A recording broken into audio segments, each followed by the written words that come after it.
রবিবার দিন বাড়ির সকলে মিলে বেরিয়ে পড়েছি একটুখানি ঘুরতে, আর সোনুবাবুদেরকেও সাথে করে নিয়ে নিয়েছি। যাব কিছুটা দূরের পথই, তো কোথায় যাচ্ছি সেটা একটু বাদে বলছি। আগে দেখাই গাড়িতে আমরা কে কোথায় বসেছি। মাঝখানের সিটে বসেছি আমি, আমার ডান দিকে রয়েছে ছোটকু, আর জানলার ধারে বোবো। সামনের সিটে বাঙ্কুর বাবা গাড়ি চালাচ্ছে, বাঙ্কু রয়েছে পাশে, সোনু আপাতত আমার কোলে, তবে আমার বাঁ দিকে বসেছিল ও জানলার ধারে, আর পিকু চলে গেছে একদম পেছনের সিটে। কোথাও ঘুরতে যাওয়ার আগে বাড়ির সব লোকজন মিলে যদি ঝগড়াই না করলে তাহলে তুমি বাঙালি নও আমার মতে। সেই কারণে আমরা যথেষ্ট পরিমাণ ঝগড়াঝাটি করে তবে আজকে বেরিয়েছি বাড়ি থেকে। এখনো অনেক রকম প্ল্যান ছিল, কোথায় যাব কি যাব করতে করতে সেই নিয়েই ঝগড়া আর কি। যাই হোক, ফাইনালি যে জায়গাটা চুজ করলাম সেটাও যথেষ্ট সুন্দর জায়গা। ভিডিও দেখেছি জায়গাটার, সামনাসামনি কোনোদিন যাইনি, তো আশা করি যে ওয়েদার যদি ঠিকঠাক থাকে ভালোভাবে দেখতে পারবো। এখন সকালবেলায় শিলংয়েই বেশ গরম লাগছিল, তো ভাবলাম যে যেদিকে যাচ্ছে ওদিকে হয়তো গরম আরও বেশি হবে, কিন্তু কিছুটা পথ এগোনোর পরে দেখলাম বৃষ্টি শুরু হয়ে গেল। এটা দারুণই স্বস্তিদায়ক ছিল, মানে টেম্পারেচার অনেকটা যেন নেমে গেল মনে হলো। ধীরে ধীরে বৃষ্টির পরিমাণও বাড়লো, আর আমরা ভীষণ এনজয় করছিলাম জার্নিটা। এখনও অনেকটা দূরের পথ আমাদেরকে এগোতে হবে।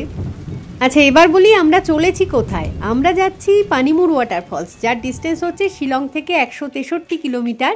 গুগল বলছে 4.5 ঘন্টা টাইম লাগবে, হতে পারে আমরা আরও কুইক পৌঁছে যাব সেখানে। ভালো গরমটা কমলে ভালো লাগবে, তো ঠিক আছে। ফার্স্ট ক্লাস লাগছে কিন্তু বৃষ্টির মধ্যে যেতে।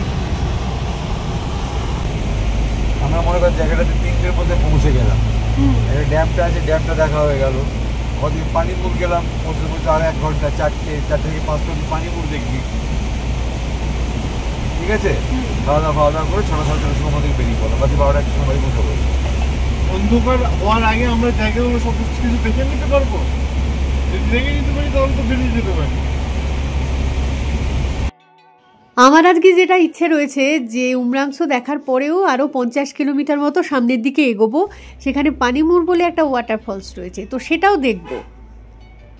এখন মুশকিলটা কোথায় হয়েছে জানো, যে বেরিয়েছি আমরা আজকে অনেকটা দেরিতে, বাড়ি থেকে বেরোতেই প্রায় 12টা বাজিয়ে ফেলেছি।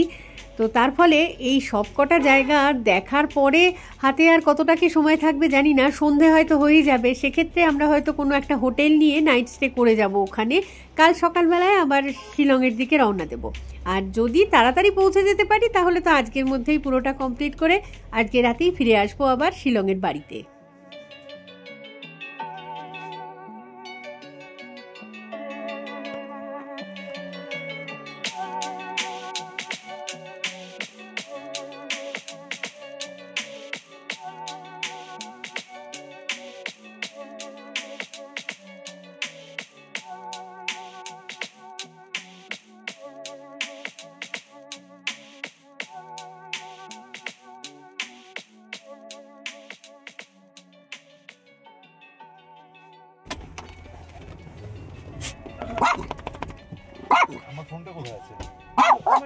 আমরা এখন প্রায় জুয়াইয়ের কাছাকাছি, ডিস্টেন্স আর বাকি আছে দেখাচ্ছে 72 কিলোমিটার, 2 ঘন্টা লাগবে ধরো।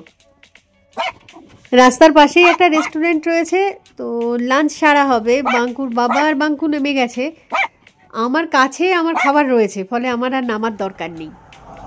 এই যে এটাই হলো আমার খাবার, জিরা রাইস আর চিকেন। অ্যাকচুয়ালি কালকে রাতের বেলায় এই খাবারগুলো আনা হয়েছিল, আমি আর তখন খাইনি, আজকে সাথে করে নিয়ে চলে এসেছি। এখন দুদিক দিয়ে কিন্তু জায়গাটায় যাওয়া যায়, আসাম হয়ে নওগাঁ হয়ে যাওয়া যেতে পারে, অথবা এই মেঘালয়ের উপর দিয়ে যদি যাও তাহলে জুয়াই ক্রস করে যেতে হবে আর কি। তো আমাদের পক্ষে জুয়াই ক্রস করে যাওয়াটা ইজি আর কি, তো আমরা সেই রুটটাই ধরলাম। হতেও পারে যে ফেরার সময় আমরা নওগাঁ হয়ে ফিরে আসবো আর কি, গৌহাটি হয়ে।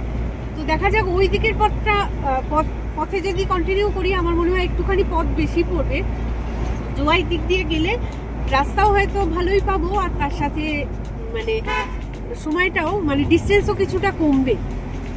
দেখা যাক, কোনোটাই জানি না আর কি, পুরোটাই আন্দাজের উপর বলছি। গুগল যা দেখাচ্ছে, নিজেরা গেলে সেই জায়গাটা সম্বন্ধে আরো বেশি কিছু জানতে পারবো। তো সোনুবাবুরা সকলে আমাদের সাথে রয়েছে, সবাইকে নিয়ে নিয়েছি, বাড়িতে কাউকে রেখে আসিনি আজকে। তো তো চলো এগোতে থাকি তাহলে। আচ্ছা, এই যে হাফ প্যান্ট পরে বেরোনো, এটার কি খুব দরকার ছিল? বেরোবার সময় অত গরম ছিল, হাফ প্যান্ট পরে বেরোবো না? হাফ প্যান্ট আর কি বলেন, আমরা গেঞ্জি পরে বেরিয়েছি ওই জন্য, হাফাতা গেঞ্জি। কিন্তু সেই ঘটনাটা কি মনে নেই যে হাফ প্যান্ট পরে গিয়ে এক জায়গায় কিরকম অবস্থা দাঁড়িয়েছিল? আচ্ছা বল তো একবার, কি ঘটনাটা একবার বলেই দে, শোনাই সবাইকে। বলো বাবা, বলো। ওরা খুব অসভ্যতামি করেছিল। আমি গিয়েছিলাম হচ্ছে নরেন্দ্রপুর থানাতে একটা কলকাতায় আর কি, কলকাতায় গিয়ে বাড়ি ভাড়া দেওয়ার সময় পুলিশ ভেরিফিকেশন করানোর দরকার ছিল। বাড়ি যাদেরকে ভাড়া দিচ্ছি তাদেরকে পুলিশ ভেরিফিকেশন করানোর জন্য। তো তাদের ফর্মটা ফিল আপ করিয়ে সমস্ত জিনিসপত্র নিয়ে, প্রচন্ড গরম কলকাতাতে, আমার পক্ষে কলকাতা গরম সহ্য করা মুশকিল। আর শিলংয়ে থাকার পরে আমি গিয়েছি হাফ প্যান্ট পরে আর একটা কি বলে টি শার্ট পরে। আমাকে গেটে একজন কি বলে মহিলা পুলিশ কর্মী দাঁড়িয়েছিল। তিনি বললেন কোথায় যাবেন? আমি বললাম এখানে আমাদের একটু এই পুলিশ ভেরিফিকেশনের জন্য এই ফর্মটা জমা দেবো। বলো বেরিয়ে যান। বললো কেন? বলে হাফ প্যান্ট পরে আছে। ম্যাডাম এরকম কোথায় লেখা আছে যে হাফ প্যান্ট পরে আসা যাবে না গরমে? বলো আপনার একটা ভদ্রতা নেই, আপনি একটা অফিসিয়াল কাজে আসছেন, থানায় আসছেন, হাফ প্যান্ট পরে বেরিয়ে যান। লজ্জা পেয়েছেন বোধহয়। আর মেয়েরা যে এইটুকু স্কার্ট পরে ঘোরে, পেট বের করে ঘোরে, এটা অফিসিয়াল কাজে গেছে। এই ঘটনাটা শুনিনি। হ্যাঁ, তারপর বের করে দিল আর কি। সত্যি বের করে দিল। বের করে দেওয়ার পরে পরিস্থিতি এমন দাঁড়ালো যে আমাকে আবার বাড়ি যেতে হলো। বাড়ি গিয়ে আমাকে ফুল প্যান্ট পরে আসতে হলো। কি অবস্থা। সামনেই আসছে ইস্ট জয়ন্তিয়া হিলস এর গেট, মানে ইস্ট খাসি হিলস থেকে ওয়েস্ট জয়ন্তিয়া হিলস হয়ে আমরা ইস্ট জয়ন্তিয়া হিলসে এন্টার করে গেলাম। কথা বলতে বলতে না একটা ভুল হয়ে গেছে। মানে ইস্ট জয়ন্তিয়া হিলসে আমরা তো প্রায়ই আসি, নানান ওয়াটারফলসে যাই, তো চেনা রাস্তায় টুক করে ঢুকে গেছিলাম। কিন্তু আজকে যে জায়গায় যাচ্ছি সেই জন্য অন্য একটা রাস্তা ফলো করতে হতো আর কি। তো যাই হোক, কিছুক্ষণ সময় আমাদের গেল, তবে ঠিকঠাক রাস্তায় আবার চলে এসেছি এখন।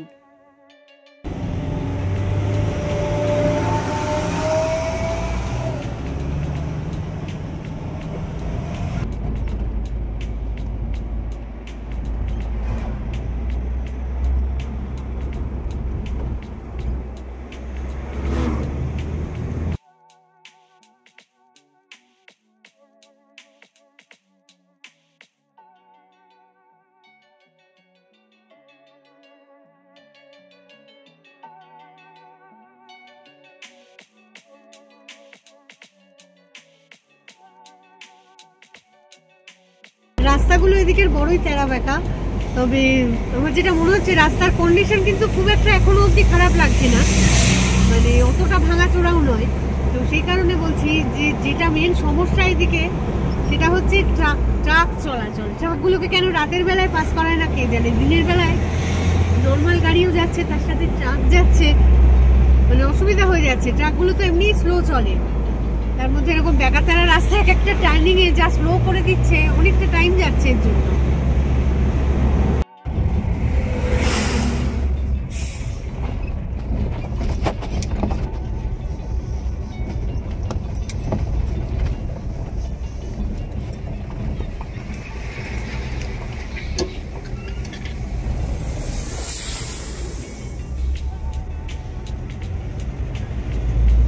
70 কিলোমিটার বাকি রয়েছে আর 2 ঘন্টা টাইম লাগবে গুগল দেখাচ্ছে যেটা। এখন আমি একটা ভিডিওতে দেখেছিলাম 15 কিলোমিটার পথ আর কি রাস্তা খারাপ রয়েছে। কি খারাপ কন্ডিশন, কতটা কি বুঝতে তো পারছি না। এখনো অবধি যা রাস্তা পেয়েছি আর কি, ইস্ট জয়ন্তিয়া হিলসে আমরা ঢুকে গেছি। তো এদিকে তো আমরা বিভিন্ন ওয়াটারফলসে আসি ঘুরতে, তো এদিকে রাস্তা তো যথেষ্টই ভালো, কিন্তু আরেকটুখানি এগোনোর পরে জানি না মানে রাস্তা কন্ডিশন কিরকম থাকবে, সেই জন্য হয়তো সময় বেশি লাগবে কি না লাগবে দেখা যাক সেটা। মোটামুটি কিছুটা রাস্তা থাকলেই হবে, বড় গাড়ি নিয়ে এসেছি তো এই গাড়ি চলে যায়। টুকটাক কাদা ঠাদাও যদি রাস্তায় থাকে অসুবিধা তো হওয়ার কথা নয়। এখন দেখা যাক, সামনে গেলে বুঝতে পারবো। আরো 2 ঘন্টা মানে এগোতে হবে আমাদের। রাস্তার আশেপাশের সৌন্দর্যগুলো কিন্তু দারুণ। এই চাষের জমিগুলোকে কি ভালো দেখতে লাগছে। বর্ষার সময় এলে পাহাড়ের একটা আলাদা সৌন্দর্য থাকে। বুঝতে না পেরে ভুল রাস্তায় যেতে গিয়ে কিছুটা সময় আমাদের গেছে, ডিস্টেন্সটাও খানিকটা বেড়েই গেছে বলবো। যাই হোক, আবার ঠিকভাবে চলা শুরু করছি। রাস্তার দুপাশে সৌন্দর্য কিন্তু সত্যিই দেখার মতন, অপূর্ব সুন্দর লাগছে। শুরুর দিকটা দুর্দান্ত আর কি, আর রাস্তার কন্ডিশনও দারুণ সুন্দর। পিচের রাস্তা একদম, চারদিকটা এত সবুজ। সারা বছর এত সবুজ থাকে কিনা জানি না, কিন্তু এই বর্ষাকালে আসাটা আর এটাই হচ্ছে প্লাস পয়েন্ট আর কি। চোখ জুড়িয়ে যাবে একদম, খুব সুন্দর। তো আমরা এগোচ্ছি, এখনো কত কিলোমিটার দেখলি বাঙ্কু? 90 কিলোমিটার বাকি রয়েছে। তো এতক্ষণ আমাদের প্ল্যান যেটা, আমরা যাব হচ্ছে পানিমুর ওয়াটারফলস, কিন্তু তার আগে আসবে উমরাংসো বলে একটা জায়গা, সেখানে একটা ড্যাম রয়েছে। তো ওখান দিয়ে যে রিভারটা ফ্লো করেছে তার নাম হচ্ছে কপিলি, দেখাবো যখন আরো ডিটেলসে বলবো। তো ওই কপিলি রিভারের উপরে ড্যামটা রয়েছে উমরাংসোতে, সেটা আমরা দেখব। আমাদের এখন প্ল্যানটা আমরা বুঝতে পারছি না যে আমরা কি আজকে উমরাংসোতে গিয়ে থেকে যাব কোনো একটা হোটেল নিয়ে, নাকি ডাইরেক্ট আর কি পানিমুর অব্দি চলে যাব। তো যদি পানিমুর চলে যেতে পারি ওটা দেখে নিয়ে হয়তো আমরা আবার শিলং আজকেই ব্যাক করে আসবো, নয়তো মানে আমার তো ইচ্ছা আছে একটা দিন থেকে যাওয়ার, কিন্তু এদের এখন অফিস কলেজ সবকিছুর কথা চিন্তা করে হতে পারে আজকে আমরা ফিরেই আসবো। रालियंग आ रहे हैं, उसके बाद सफाई, उमरांगसो हाफलং। এই হাফলং জায়গাটা যাওয়ার আমার খুব ইচ্ছে, আর বর্ষাকালেই সবচেয়ে সুন্দর হাফলং।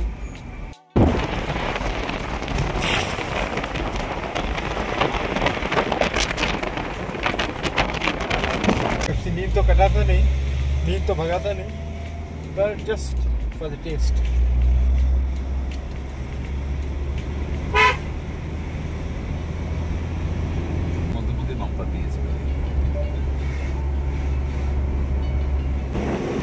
রাস্তাগুলো এখানে এত টার্নিং, মানে টার্ন নিতে নিতে মাথা খারাপ হয়ে যাচ্ছে। একবার বাঁ দিকে যাচ্ছি, একবার ডান দিকে আসছি। সোনু কি করেছে, মানে অনেকক্ষণ ধরে এরকম দোলাচালের মধ্যে থাকলো, থেকে আমার পেছনটা এসে বসেছে, যাতে মানে চাপে চুপে থাকতে পারে আর কি, এত নড়াচড়া যাতে না হয়। আমার পেছনে এসে বসে একটু শান্তি পেয়েছে সে।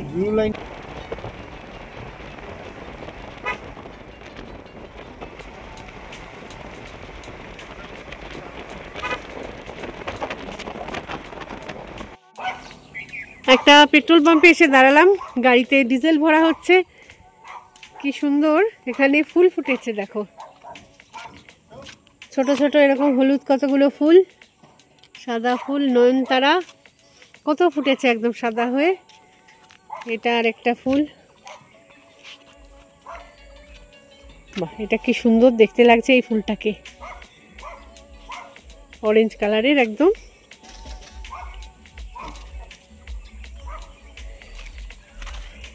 এইগুলো হচ্ছে জিনিয়া, জিনিয়া সুন্দর। গোলাপ আছে, গোলাপ আপাতত ফোটেনি। এই যে এরকম ভিউ।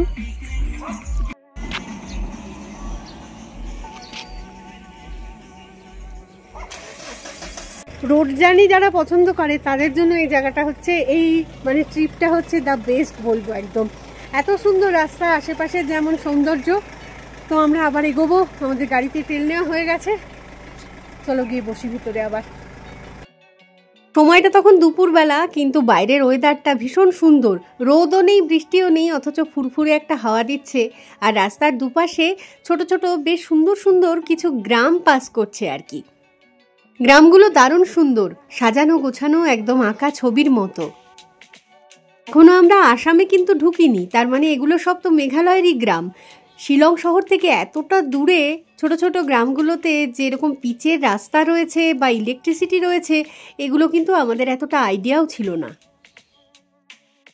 দেখতে এতটাই সুন্দর লাগছিল, পুরো রাস্তাটাকেই আমি ক্যামেরাবন্দি করতে করতে এগিয়ে চলেছি আর কি সামনের দিকে।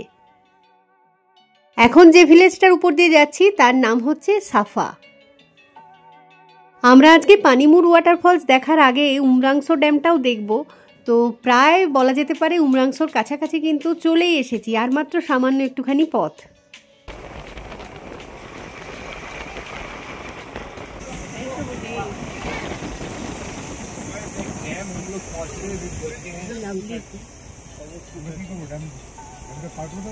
হ্যাঁ হ্যাঁ হ্যাঁ, और ये आगे एक डैम, उमरांगसो डैम बोलते हैं इसको। फिर हम लोग रुकेंगे और আলাদা আলাদা নাম তো হবে বুঝেছি। ওয়াও,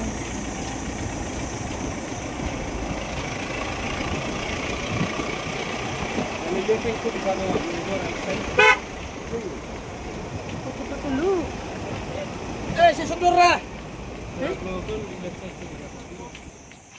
ড্যামটা ক্রস করে এসে গাড়িটাকে এই পার্টটায় পার্ক করে রাখা হলো। এবার হাঁটতে হাঁটতে আমি আর বাঙ্কু এগোচ্ছি ড্যামের দিকে।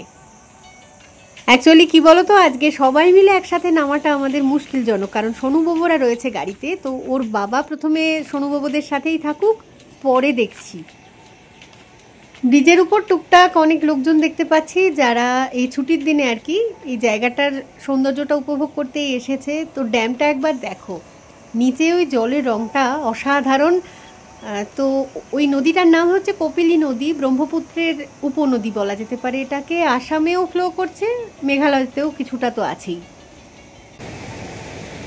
দারুণ সুন্দর এই জায়গাটা। এই জায়গাটা যে এত সুন্দর হবে সেটা আমি ভাবিও নি, মানে অপূর্ব সুন্দর লাগছে দেখতে। এই যে নদীটা বয়ে যাচ্ছে, এই নদীটার নাম হচ্ছে কপিলী নদী আর কি। তো আমি ব্যাক ক্যামেরায় পুরো ভিউটা তো দেখাবোই অবশ্যই। তো দেখো কি সুন্দর এই যে নীল রংটা, এটা মানে অসাধারণ একদম। সেই মেঘালয়ের ডাউকি রিভারে যেরকম নীল রং থাকে, নীল রংটা ওই রংটা যেন এখানে পাচ্ছি। খুব সুন্দর। এই ব্রিজটার উপর দিয়ে একটা অটো চলে গেল।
অ্যাকচুয়ালি ওয়াটারফলস দেখার জন্য আসামের লোকজন মেঘালয়তে যায়, আর আমরা মেঘালয় থেকে এসেছি আসামে ওয়াটারফলস দেখব বলে। আর এই যাত্রায় ড্যামটা হচ্ছে একটা উপরি পাওনা। আজকে যদি একদম সকাল সকাল শিলং থেকে রওনা দিতাম তাহলে তো আর কোনো চিন্তাই থাকতো না, কিন্তু যেহেতু দেরি করে বেরিয়েছি, পানিমুর পৌঁছতে এখন কতক্ষণ সময় লাগবে সেটা বুঝতে পারছি না। তাহলেও মানে এই জায়গাটায় কিছুক্ষণ সময় তো দাঁড়িয়ে যেতেই হয়। ক্যামেরায় কতটা কি আসছে বুঝতে পারছি না, কিন্তু ভীষণ সুন্দর জায়গা এটা।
এই জায়গাটা যে এত সুন্দর আমি সেটা ভাবিইনি।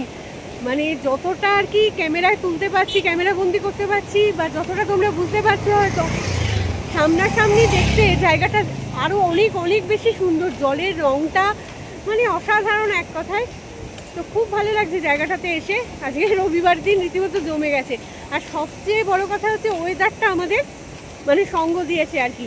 একদমই বৃষ্টি নেই, সুন্দর গরম আছে এখানে, তবে ততটাও নয় আর কি। তো ভালো সুন্দর ওয়েদারই বলবো।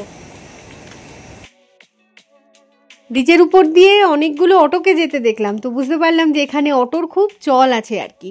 তো এটা হচ্ছে আসামের ডিমা হাসাও ডিস্ট্রিক্ট। তো এবারে আমরা তাহলে গাড়িতে উঠে গিয়ে বসি আর রওনা দিই পানিমুর ওয়াটারফলসের দিকে। তো এই ভিডিওটাকে না হয় এখানেই রাখছি, আমি খুব তাড়াতাড়ি ফিরে আসবো আবার পরের পার্টটা নিয়ে, মানে পানিমুর ওয়াটারফলসের ভিডিওটা নিয়ে। ততক্ষণের জন্য টাটা। সঙ্গে থাকার জন্য সকলকে জানাই অসংখ্য ভালোবাসা।